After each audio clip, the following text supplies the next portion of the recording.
अस्सलाम वालेकुम। उम्मीद है ठीक होवोगे, माशाल्लाह खुशबाश होवोगे। अगला सिलसिला, अगले बादशाह, अगलियां गल्लां। ये गल्लां ने दुरानी खानदान ते अहमद शाह दुरानी 1748 तो लैके 1767 तक हुक्मरान रहा काबल दा ते पंजाब वल भी ये आंदा।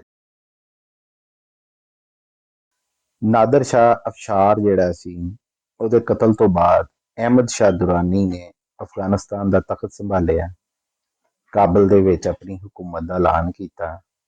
हुकूमत का ऐलान करदियां नाल ही इहने इधर उधर अपने जसूस भेजे। उन्हां जसूसां कोलों लागे लागे दियां जिहड़ियां हुकूमतां सन, जिहड़ियां सल्तनतां सन, जिहड़े राज सन, उन्हां दे हालात पुछे। हालात पुछण तो बाद इहने फैसला किया कि मैं हिंदुस्तान जावां ही जावां।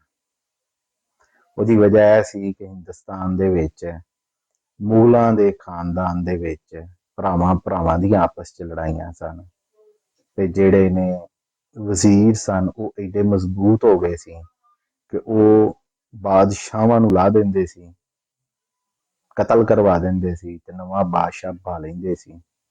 ਇਸ ਤਰ੍ਹਾਂ ਦੇ ਹਾਲਾਤ ਸਨ ਹਿੰਦੁਸਤਾਨ ਦੇ। ਤੇ ਨਾਲ ਜਿਹੜਾ ਵੇ ਪੰਜਾਬ ਜਿਹੜਾ ਕਿ ਇਧਰਲੇ ਪਾਸਿਓਂ ਲਹਿੰਦੇ ਵਾਲੇ ਪਾਸਿਓਂ ਇਹਦੀ ਸਲਤਨਤ ਨਾਲ ਲੱਗਦਾ ਸੀ, ਉੱਥੇ ਤੇ ਹਾਲਾਤ ਹੋਰ ਵੀ ਬੜੇ ਖਰਾਬ ਸਨ। ਸਿੱਖਾਂ ਦੀਆਂ ਤੇ ਮੁਸਲਮਾਨਾਂ ਦੀਆਂ ਆਪਸ 'ਚ ਲੜਾਈਆਂ ਸਨ। ਹਕੂਮਤ ਕਿਉਂਕਿ ਮੁਸਲਮਾਨਾਂ ਦੀ ਸੀ ਤੇ ਸਿੱਖ ਉਹਨਾਂ ਦੇ ਖਿਲਾਫ ਬਗਾਵਤਾਂ ਕਰਦੇ ਰਹਿੰਦੇ ਸਨ, ਉਹ ਬਗਾਵਤਾਂ ਨੂੰ ਦਬਾਉਂਦੇ ਰਹਿੰਦੇ ਸਨ। ਲਓ ਜੀ, ਅਹਿਮਦ ਸ਼ਾਹ ਦੁਰਾਨੀ ਜਿਹੜਾ ਵੇ ਉਹਨੇ ਚੁੱਕੀ ਤਲਵਾਰ, ਬੈਠਾ ਘੋੜੇ ਤੇ ਆ ਗਿਆ, ਲਸ਼ਕਰਕਸ਼ੀ ਕੀਤੀ। 7 ਹਮਲੇ ਕਹਿੰਦੇ ਨੇ ਇਹਨੇ ਕੀਤੇ ਨੇ ਪੰਜਾਬ 'ਚ। 7 ਵਾਰੀ ਇਹ ਪੰਜਾਬ ਆਇਆ ਵੇ। ਪਹਿਲੀ ਵਾਰੀ ਆਇਆ 1747 ਤੋਂ 1748 ਤੱਕ। 1747 ਵਿੱਚ ਪਸ਼ੌਰ ਇਹਨੇ ਫਤਹ ਕੀਤਾ, ਉੱਥੇ ਆਪਣਾ ਬੰਦਾ ਬਾਹ ਦਿੱਤਾ। ਲਾਹੌਰ ਪਹੁੰਚਿਆ 11 ਜਨਵਰੀ 1748 ਵਿੱਚ। ਇੱਥੇ ਵੀ ਕੰਮ ਖਰਾਬ ਸੀ। ਜ਼ਿਕਰੀਆ ਖਾਨ ਇੱਕ ਮੁਗਲਾਂ ਦਾ ਗਵਰਨਰ ਸੀ ਲਾਹੌਰ ਤੇ।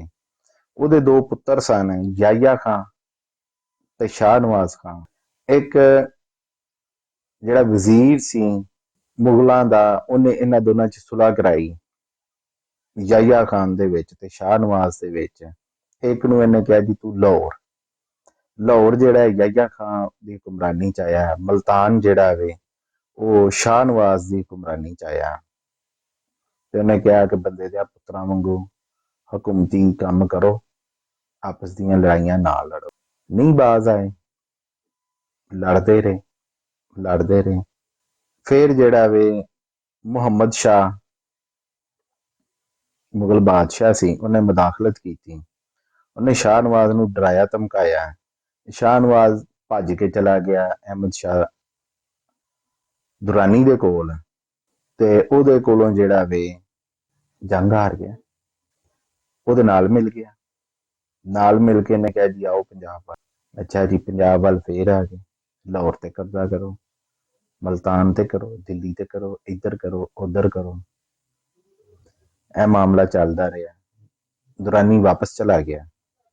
ਦੂਜੀ ਵਾਰੀ ਇਹ ਆਇਆ ਤੇ ਇਹ ਜਿਹੜਾ ਲਹਿੰਦੇ ਪਾਸੇ ਵਾਲਾ ਜਿਹੜਾ ਦਰਿਆ ਸਿੰਧ ਸੀ, ਉਧਰ ਦਾ ਜਿਹੜਾ ਪੰਜਾਬ ਸੀ ਉਹ ਇਹਨੇ ਆਪਣੇ ਕਬਜ਼ੇ 'ਚ ਲੈ ਲਿਆ। ਤੇ ਜਿਹੜਾ ਮੁਲਤਾਨ ਦਾ ਨਵਾਬ ਸੀ ਮੁਜ਼ੱਫਰ ਖਾਨ ਤੇ ਝੰਗ ਦਾ ਅਹਿਮਦ ਖਾਨ ਸਿਆਲ, ਇਹ 2 ਗਵਰਨਰ ਸਨ। ਇਹਨਾਂ ਨੇ ਅਹਿਮਦ ਸ਼ਾਹ ਅਬਦਾਲੀ ਨਾਲ ਹੱਥ ਮਿਲਾ ਲਿਆ ਤੇ ਇਹ ਵੀ ਇਲਾਕਾ ਜਿਹੜਾ ਹੈ ਅਬਦਾਲੀ ਕੋਲ ਚਲਾ ਗਿਆ। ਫਿਰ ਇਹ ਤੀਸਰੀ ਵਾਰੀ ਆਇਆ 1752 ਦੇ ਵਿੱਚ। ਕਹਿੰਦੇ ਨੇ 1751 ਦੀਆਂ ਠੰਡ ਸੀ, ਇਹ ਤੁਰਿਆ ਉੱਥੋਂ ਤੇ ਇਸ ਲਈ ਆਇਆ ਕਿ ਲਾਹੌਰ ਦੇ ਵਿੱਚ ਜਿਹੜੇ ਨੇ ਗਵਰਨਰ ਸਨ ਉਹਨਾਂ ਨੇ ਟੈਕਸ ਦੇਣ ਤੋਂ ਮਨਾ ਕਰ ਦਿੱਤਾ। ਉਹਦਾ ਨਾਂ ਸੀ ਮੀਰ ਮਾਨੂ ਨੇ ਟੈਕਸ ਦੇਣ ਤੋਂ ਮਨਾ ਕਰ ਦਿੱਤਾ। ਇਹ ਭਾਜੀ ਫੌਜ ਲੈ ਕੇ ਫਿਰ ਲਾਹੌਰ ਤੇ ਚੜਾਈ ਇਹਨੇ ਕਰ ਦਿੱਤੀ ਤੇ ਮੀਰ ਮਾਨੂ ਜੰਗ ਹਾਰ ਗਿਆ। ਲਾਹੌਰ ਫਿਰ ਇੱਕ ਵਾਰੀ ਜਿਹੜਾ ਵੇ ਦੁਰਾਨੀ ਕੋਲ ਚਲਾ ਗਿਆ ਤੇ ਦੁਰਾਨੀ ਵਾਪਸ ਚਲਾ ਗਿਆ। ਦੁਰਾਨੀ ਫਿਰ 1757 ਦੇ ਵਿੱਚ ਆਇਆ। ਇਸ ਦੌਰਾਨ ਇਹਨੇ ਭਾਰਤਪੁਰ ਦੀ ਜੰਗ ਲੜੀ, ਅੰਮ੍ਰਿਤਸਰ ਦੀ ਜੰਗ ਲੜੀ। ਕਹਿੰਦੇ ਨੇ ਅੰਮ੍ਰਿਤਸਰ ਦੀ ਜੰਗ ਦੇ ਵਿੱਚ ਇਹਨੇ ਜਿਹੜਾ ਅੰਮ੍ਰਿਤਸਰ ਦੇ ਵਿੱਚ ਗੁਰਦੁਆਰਾ ਸੀ ਉਹਨੂੰ ਵੀ ਢਾ ਦਿੱਤਾ। ਫਿਰ ਇਹਨੇ ਮਾਹਲਪੁਰ ਦੀ ਜੰਗ ਲੜੀ ਤੇ ਤੈਮੂਰ ਸ਼ਾਹ ਦੁਰਾਨੀ ਇਹਦੇ ਦੌਰਾਨ ਗ੍ਰਿਫਤਾਰ ਹੋ ਗਿਆ।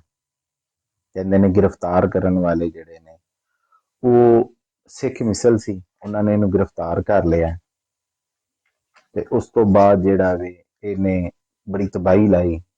ਕੁਝ ਕਹਿੰਦੇ ਨੇ ਆਪਣੇ ਪੁੱਤਰ ਨੂੰ ਬਾਜ਼ਿਆਬ ਕਰਾ ਲਿਆ, ਕੁਝ ਕਹਿੰਦੇ ਨੇ ਨਹੀਂ ਹੋ ਸਕਿਆ। ਇਹਨੇ ਪੰਜਵਾਂ ਹਮਲਾ ਕੀਤਾ 1769 ਤੋਂ ਲੈ ਕੇ ਤੇ 1761 ਤੱਕ, 1759 ਤੋਂ ਲੈ ਕੇ 1761 ਤੱਕ, 1759 ਤੋਂ ਲੈ ਕੇ 1761 ਤੱਕ। ਇਸ ਦੌਰਾਨ ਇਹਨੇ 13 ਜੰਗਾਂ ਪੰਜਾਬ ਦੇ ਵਿੱਚ। ਫਿਰ ਇਹ 6ਵੀਂ ਵਾਰੀ ਆਇਆ, ਉਦੋਂ ਇਹਨੇ ਆ ਕੇ 5 ਜੰਗਾਂ ਕੀਤੀਆਂ। ਫਿਰ 7ਵੀਂ ਵਾਰੀ ਆਇਆ, ਫਿਰ ਉਹਨੇ 4 ਜੰਗਾਂ ਇੱਥੇ ਲੜੀਆਂ। ਆਖਰੀ ਵਾਰੀ 8ਵਾਂ ਹਮਲਾ ਇਹਨੇ ਕੀਤਾ, ਉਸ ਦੌਰਾਨ ਇਹਨੇ 1 ਜੰਗ ਕੀਤੀ। ਤੇ ਕਹਿੰਦੇ ਨੇ ਕਿ ਵਾਪਸ ਜਾਂਦੇ ਆ 16 ਅਕਤੂਬਰ 1772 ਨੂੰ ਜਿਹੜਾ ਵੇ 16 ਅਕਤੂਬਰ 1772 ਨੂੰ ਅਬਦਾਲੀ ਜਿਹੜਾ ਵੇ ਉਹ ਫੌਤ ਹੋ ਗਿਆ, ਦੁਨੀਆ ਤੋਂ ਚਲਾ ਗਿਆ। ਇਹ ਜੀ ਛੋਟਾ ਜਿਹਾ ਤਾਰਫ ਸੀ ਅਹਿਮਦ ਸ਼ਾਹ ਅਬਦਾਲੀ ਦਾ। ਹੁਣ ਇਹਦੇ ਵਿੱਚ ਇੱਕ ਹੋਰ ਚੀਜ਼ ਹੈ ਜਿਹਦੇ ਉੱਤੇ ਅਸੀਂ ਗੱਲ ਕਰਾਂਗੇ ਕਿ ਇੱਕ ਪਾਸੇ ਮੁਗਲਾਂ ਦੀ ਹਕੂਮਤ ਹੈ, ਇੱਕ ਪਾਸੇ ਅਹਿਮਦ ਸ਼ਾਹ ਦੁਰਾਨੀ ਹੈ ਇਸ ਦੌਰ 'ਚ, ਤੇ ਦਰਮਿਆਨ 'ਚ ਪੰਜਾਬ ਹੈ। ਪੰਜਾਬ ਦੇ ਵਿੱਚ ਸਿੱਖ ਮਿਸਲਾਂ ਜਿਹੜੀਆਂ ਨੇ ਉਹ ਕੰਮ ਕਰ ਰਹੀਆਂ ਨੇ, ਮਿਸਲਾਂ ਵੰਡੀਆਂ ਨੇ। ਹਰ ਇਲਾਕੇ ਦੀ ਇੱਕ ਅਲੱਗਾ ਮਿਸਲ ਹੈ, ਉਹ ਹਰ ਮਿਸਲ ਦੇ ਵਿੱਚ ਜਿਹੜਾ ਵੇ ਇੱਕ ਅਸਕਰੀ ਕਿਆਦਤ ਹੈ। ਅਸਕਰੀ ਕਿਆਦਤ ਦੇ ਥੱਲੇ ਜਿਹੜਾ ਵੇ ਖਾਲਸੇ ਨੇ, ਜਿਨ੍ਹਾਂ 'ਚ ਔਰਤਾਂ ਵੀ ਨੇ, ਜਿਨ੍ਹਾਂ 'ਚ ਮਰਦ ਵੀ ਨੇ। ਇਸ ਲਈ ਇਹਨੂੰ ਬਿਆਨ ਕੀਤਾ ਹੈ ਕਿ ਜਿਹੜੇ ਪਾਸੇ ਵੱਲ ਮਿਸਲ ਵੇਖਦੀ ਸੀ ਕਿ ਜਿਹੜਾ ਮਜ਼ਬੂਤ ਹੈ ਆਪਣੇ ਆਪ ਨੂੰ ਬਚਾਉਣ ਵਾਸਤੇ ਉਹਦੇ ਨਾਲ ਹੁੰਦੀ ਸੀ। ਜ਼ਿਆਦਾਤਰ ਮਿਸਲਾਂ ਨੇ ਮੁਗਲਾਂ ਦਾ ਸਾਥ ਦਿੱਤਾ।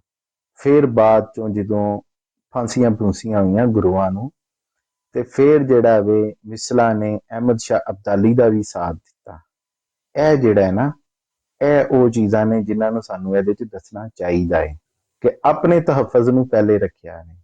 ਇਹਦੇ 'ਚ ਕਿਸੇ ਤਰ੍ਹਾਂ ਦਾ ਕੋਈ ਕਹਿੰਦੇ ਨੇ ਜੀ ਇਹ ਜਿਹੜਾ ਵੇ ਨਾ ਮਿਸਲਾਂ ਨੇ ਮੁਨਾਫਕਤ ਕੀਤੀ, ਮੁਨਾਫਕਤ ਵਾਲੀ ਤਾਂ ਇਹਦੇ 'ਚ ਗੱਲ ਹੀ ਕੋਈ ਨਹੀਂ। ਪਤਾ ਇਹ ਹੜ੍ਹ ਆਂਦੇ ਹੈ, ਆਪਣੇ ਆਪ ਨੂੰ ਬਚਾਉਣਾ ਨਹੀਂ, ਫਰਜ਼ ਹੈ ਆਪਣੇ ਆਪ ਨੂੰ ਬਚਾਉਣਾ। ਉਹਨਾਂ ਨੇ ਆਪਣੇ ਆਪ ਨੂੰ ਕਿਉਂਕਿ ਖਿੱਤਾ ਪੰਜਾਬ ਸੀ, ਪੰਜਾਬ ਦੇ ਵਿੱਚ ਰਹਿਣ ਵਾਲੇ ਪੰਜਾਬੀ ਸਨ, ਰਹਿਣ ਵਾਲੇ ਬੋਲੀ ਪੰਜਾਬੀ ਬੋਲਦੇ ਸਨ। ਇਸ ਲਈ ਇਹ ਉਹਨਾਂ ਦਾ ਹੱਕ ਸੀ ਕਿ ਹਾਥੀਆਂ ਦੀ ਲੜਾਈ ਦੇ ਵਿੱਚ ਕੀੜੀਆਂ ਦਾ ਕੀ ਕੰਮ। ਉਹ ਆਪਣੇ ਆਪ ਨੂੰ ਬਚਾਈ ਉਹਨਾਂ ਨੇ ਰੱਖਿਆ ਕਿਸੇ ਹੱਦ ਤੱਕ, ਜੰਗਾਂ 'ਚ ਹਿੱਸਾ ਲਿਆ ਵੇ। ਕਿਉਂਕਿ ਜਦੋਂ ਦੁਰਾਨੀ ਨੇ ਹਮਲਾ ਕੀਤਾ ਲਾਹੌਰ ਤੇ, ਮੀਰ ਮਾਨੂ ਨੂੰ ਜਦੋਂ ਉਹਨੇ 800 ਕਿਲ੍ਹਾਬੰਦ ਸਿੱਖ ਜਿਹੜੇ ਸੀ ਅਸਕਰੀ, ਉਹਨਾਂ ਨੂੰ ਕਤਲ ਕਰ ਦਿੱਤਾ ਸੀ। 800 ਖਾਲਸਿਆਂ ਨੂੰ ਕਤਲ ਕੀਤਾ ਸੀ। ਤੇ ਅਤਬਾਰ ਵੀ ਨਹੀਂ ਸੀ ਕਰ ਸਕਦੀਆਂ ਜਿਹੜੀਆਂ ਮਿਸਲਾਂ ਨੇ। ਇਹਦੇ ਤੇ ਅਸੀਂ ਬਕਾਇਦਾ ਇੱਕ ਅਲੱਗਾ ਵੀਡੀਓ ਬਣਾਵਾਂਗੇ, ਇੱਕ ਸਿਲਸਿਲਾ ਜਿਹੜਾ ਨੇ ਕੋਈ 10 ਕੁ ਵੀਡੀਓ ਕਿ ਹਰ ਵਾਰੀ ਜਦੋਂ ਆਇਆ ਉਹਨੇ ਕਿਹੜੀ ਜੰਗ ਕੀਤੀ, ਕਿਸ ਤਰ੍ਹਾਂ ਕੀਤੀ, ਕਿਹੜੇ ਇਲਾਕੇ 'ਚ। ਸਾਡੇ ਚੈਨਲ ਨੂੰ ਸਬਸਕ੍ਰਾਈਬ ਕਰੋ, ਲਾਈਕ ਕਮੈਂਟ ਕਰੋ। ਰੱਬ